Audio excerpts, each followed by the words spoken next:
Good evening, dear students. Especially this video is for Group B because this particular chapter and the first three topics are already done for the Group A by Laura ma'am. So today I'm going to post this video for the Group B students. Okay, so dear Group B students, we are going to start with our last chapter from history part, and the name of the chapter is the making of national movement. Okay, so we shall begin with the first three topics from the chapter. Okay, so the topics we have taken for the today's class is the emergence of nationalism, then a nation in the making, freedom is our birthright. So these are the three topics which we are going to have a discussion in this particular class. So learning objective of today's lesson is you all will be able to explain how different political associations they have formed and how they have functioned, especially with the objective for the betterment of the people, for the empowerment of the Indians, because that time Indians, they have been under the British rule. So how it can be their step was towards for the empowerment of the Indians, so that they can take their own decision in their own affairs. Then another objective is that you all will be also able to know or explain about various acts that has been enacted during this period, during the British rule period. Okay students, so let us begin with the first one, that is the emergence of nationalism. Emergence means, as you already know, it is the how it's something have come into exist. So how nationalism that have emerged or that have come into exist during the British rule. Okay, so India, which has been considered to be a land of people, because India is was for the people, and it is without any discrimination.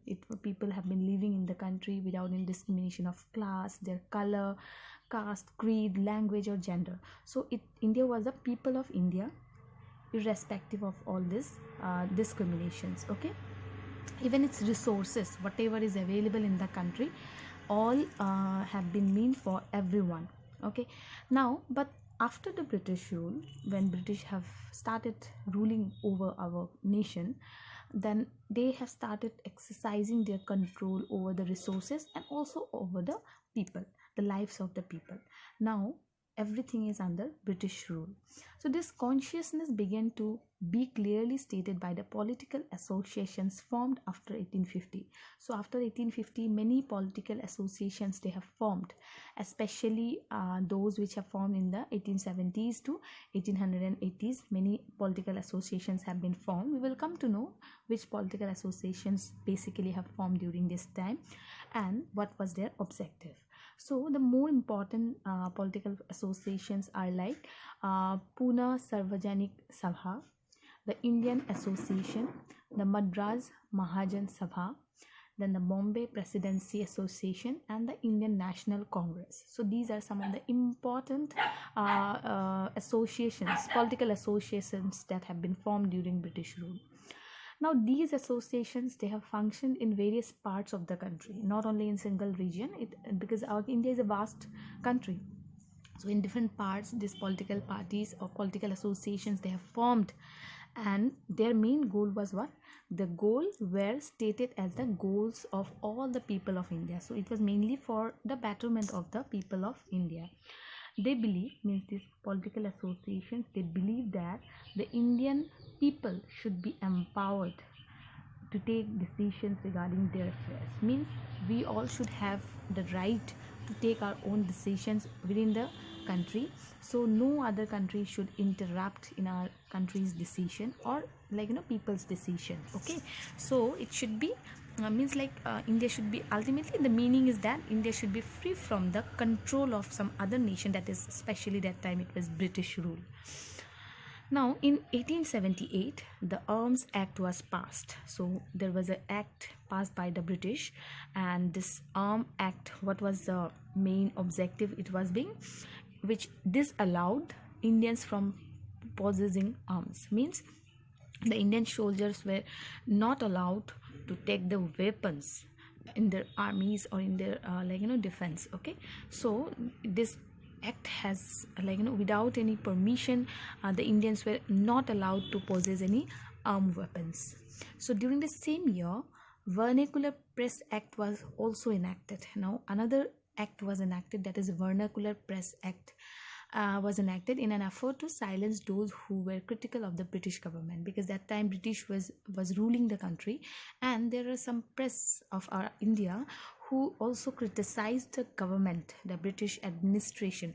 So these now British have enacted another act, that is Vernacular Press Act, which has been which has been it is mainly for the objective to make the people or to make the press which have been criticizing the British government, so that they do not repeat or they do not criticize the British government. So that's the reason that Vernacular Press Act was enacted, so to make the critics to be silent, to not to criticize the British government. Under this act, the government was allowed to confiscate. Confiscate means to seize, or we can say to take something with authority. So they have previously only they have stated that if anyone goes against the British or criticize against the British, then they the British government can seize or take their property in return. So that's why under this act the government was allowed to confiscate or to seize or to take away the property or anything which is the part of that particular person, or assets of, it can be assets of newspaper including their printing presses, if anything that was published was found objectionable. Ultimately, meaning is that if any of the press they published something related to the British criticism or criticizing the British, then definitely as per this act, if anyone publish anything against British, then their press can be seized, their property can be taken, their especially the press can be taken, the newspaper, assets of newspaper or printing presses can be taken back if something which is published against British, which is objectionable to the government. Now this is we are doing the next in then in 1883 the Ilbert Bill, another bill was being enacted or introduced. So Ilbert Bill was introduced, which provided for the trial of British or European persons by Indians and sought equality between British and Indian. Now another bill was being enacted. According to this, even the Indians can also trial the British, or they can put judge or ask, or any sort of trial can be done on the part of British or any European if they are doing something which is objectionable. Then so to bring equality between the British and Indian judges in the country, so that British and Indian judges both can have equality to judge or to trial an Indian as well as the Britishers or any Europeans as well. So the Indian Congress was established in December 1885, and some of the important leaders of Indian Congress or Indian National Congress are like Dadabhai Naoroji, Feroz Shah Mehta, Badruddin Taibaji, W.C. Banerjee, then Surendranath Banerjee, Ramesh Chandra Dutt, then S. Subramanya Iyer, among our others, largely belong to Bombay and Calcutta. They are mainly from Bombay and Calcutta. Now, a nation in the making, like how a nation has been making a nation independent. So that is the step towards. So in the first 20 years, Congress demanded Indians in the government and in administration. So in the very first 20 years after formation of the Indian National Congress, they have been demanding Indians to be in the government and also in the administration of the country. So they wanted that Indians also should be part of the Indian administration in the Indian government. Not only British should rule the country, in fact Indian also should be part of the government and administration. Then beside that, they also wanted, or this Indian Congress, National Congress also wanted the Legislative Council to be more representative, more powerful and introduced in the provinces where none existed. So they wanted, wherever Indians were not part, they wanted Indians to be in the higher positions in every field, like it can be in the government, in the legislative council, everywhere they wanted Indians, means they demanded for that. Then they also demanded Indians to be placed in high positions in the government too. Then the demand for Indianization of the administration was against racism, since most important jobs were monopolized solely by the white officials. So the demand for Indianization of the administration was against the racism, since most important jobs where mainly it was being occupied by the Britishers. So that's why it was against the racism. Okay, next, Indianization would reduce the drain of wealth to England. So Indianization, having the feeling of Indian sovereignty, that can reduce the flow of the wealth to the England. So that can help India not to supply its resources to England. So other demands included the separation of the judiciary from the executive. Other demands of Indian National Congress was also, they wanted separation of judiciary from the executive. Both should be separated,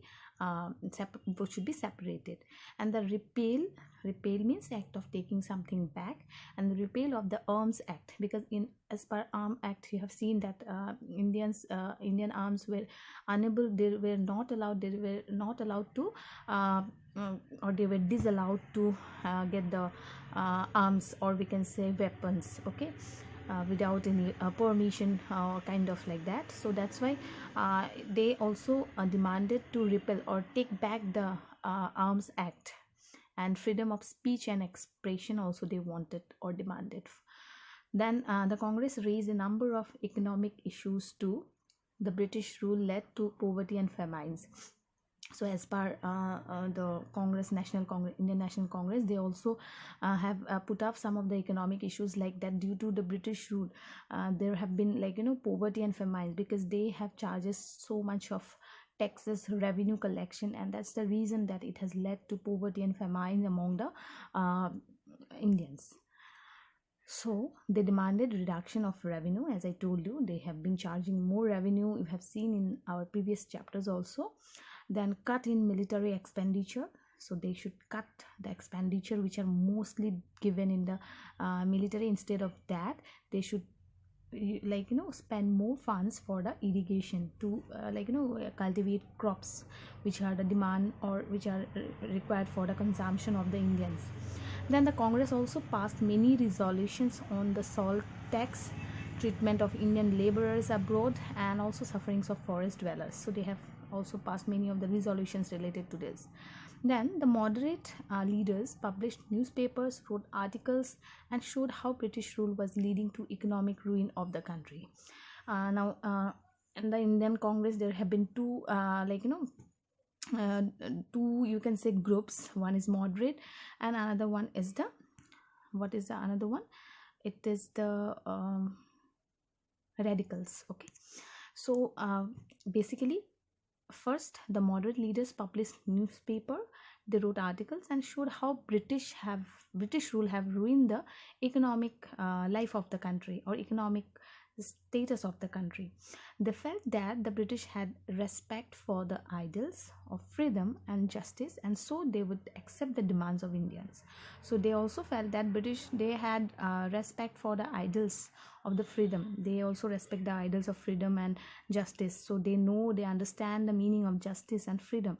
So that's why definitely they will accept the demands which are being given by the Indian National Congress. It was the belief of the moderates. Okay, now freedom is our birthright. This is also something related to this topic only, in the first emergence of the mass nationalism. So many Indians raised questions against the political style of the Congress. Many Indians, they have also raised questions regarding the political style of the Congress has been questioned. Then in Bengal, Maharashtra, Punjab, leaders such as Bipin Chandra Pal, Bal Gangadhar Tilak and Lala Lajpat Rai criticized the moderates for their political politics of prayers. So as I told you, in the British Congress also there have been, or in the Indians also there have been moderates group and radicals group. So moderates were being criticized by the some of the leaders like Lala Lajpat Rai, then Bipin Chandra Pal, Bal Gangadhar Tilak. They have criticized the moderates because they are kind of offering prayer or it's just kind of demanding something, but we are not. Why we are asking for something? Because we are Indians and this is our own land. So as per these radicalists, they believe that it is not for to pray somebody to get our own freedom or kind of life, because this is our own nation. So moderates for their politics of prayers and emphasize the importance of self-reliance and constructive work. So they believe in the self-reliance, that we have self respect of self reliance. We are completely of this country, so we have full right in every aspect of our country. Then they argued that people must rely on their own strength. So as per these leaders, people must have their own strength. Indians must have their own strength, not on the good intentions of the government. They should not believe in that government has good intention, they will definitely accept our demands and in the hope of all those. So it must not be like that as per the moderates think. Rather, people of India must realize about their own strength and they should not believe in the good intentions of the government. People must fight for the Swaraj, for their own nation to get. So people must fight against that. They should not wait for the government to accept those demands or all those things. Rather, they should try to get their own, and they should be self-dependent enough to get or to fight against the Swaraj. So Tilak, he raised the slogan, freedom is my birthright and I shall have it. So he has stated that freedom is my birthright and I must have it. Then Bengal got partitioned in 1905, which was the biggest province of British India. So Bengal got partitioned in 1905, and the British divided Bengal for reasons of administrative convenience by Viceroy Curzon. He has partitioned the Bengal in 1905. Then the British, instead of removing the non-Bengali areas from the province, the British basically, they instead of removing the non-Bengali areas from the province, separated East Bengal and merged it with Assam. The moderates and radicals opposed the partition of Bengal, but in this regard, both moderates and radicals, they opposed the Bengals. Okay, radicals means a person who advocates true or complete political or social change. They want complete social change. They do not rely on kind of they are demanding and government will accept. No, as per them, they should fight for their own Swaraj.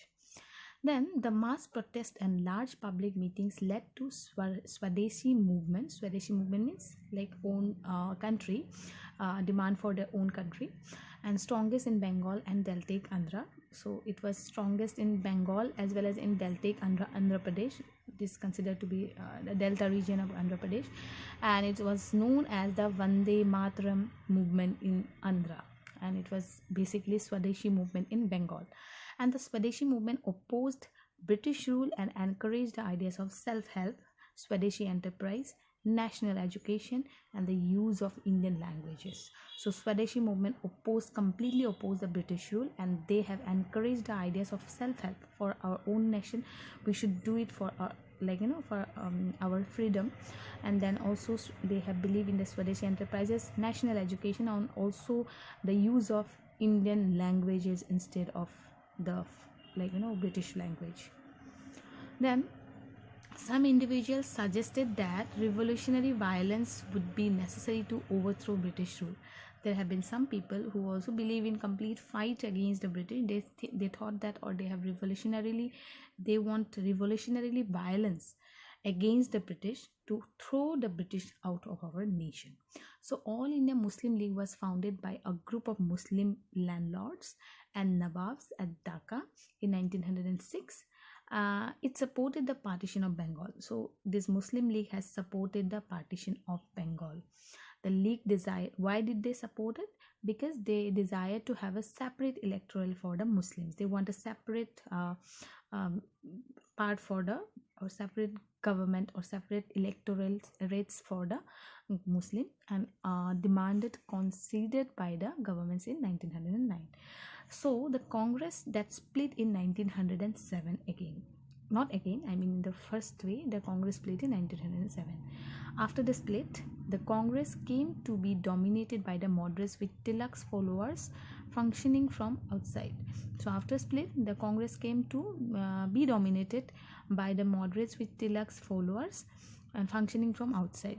Then the two groups reunited in December 1915, that is moderates and radicals. They reunited again in 1915. Then the Congress and Muslim leagues signed the Lucknow Act and decided to work together for representative government in the country. So Congress and Muslim League signed the Lucknow Act and decided to work together for representative of the government in the country. So both Muslim League and Congress also, they signed an act, Lucknow Act, which is known as, so to work together for the representative government in the country. So we should have get freedom from the British. That is the main purpose. So this is all about for today's class, and you have learned or you have seen a few new words like confiscate, means to take or seize; monopolized, solely ruled by somebody or solely doing anything, that is monopolized; repel, act of taking something back; radicals, a person who advocates thorough or complete political or social change. And these are the homework questions. Please complete these questions. When did the Congress split and reunited? What was the Swadeshi movement known as in Deltic Andhra? Muslim League supported the partition of Bengal. Give reason why. How was the politics of radicals within the Congress different from that of the moderates? Okay, so you have to also say how the politics it was different between radicals and the moderates. Okay, so that's all. Okay, so this is for today's class. Thank you, and tomorrow I'll be sharing the next topic, which will be for both the groups, means overall for class 8C students. Okay students, so thank you so much.